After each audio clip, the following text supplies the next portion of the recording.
Breaking, Arsenal agree £12 million Jorginho transfer as Brighton Moises Caicedo stance unchanged. The Gunners are close to agreeing a deal to bring in Chelsea's Italian international after being unable to capture their main target Moises Caicedo. Arsenal have agreed a £12 million deal with Chelsea to sign Jorginho. The Gunners will pay £10 million up front for the Italian international with a further £2 million in add-ons which could hinge on conditions such as whether or not Arsenal win the Premier League. The 31-year-old will join on an initial 18-month contract with the option to extend by a further year. Arsenal had been keen to add a central midfielder to the squad after a long-term injury to Mohamed Elneny left them short in the middle of the park.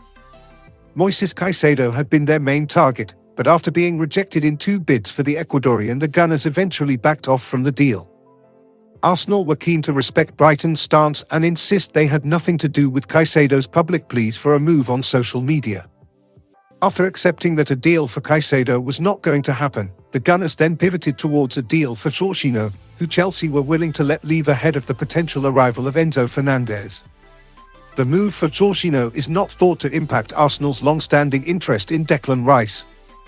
The England international is their main target for the summer, where they could swoop to sign him for around £80 million from West Ham. Given that Rice was once at Cobham with the likes of Mason Mount and Reece James, could lead to another battle between Arsenal and Chelsea in the summer, with Arsenal being the most likely victim in the process, as it was already for the sake of Mudryk,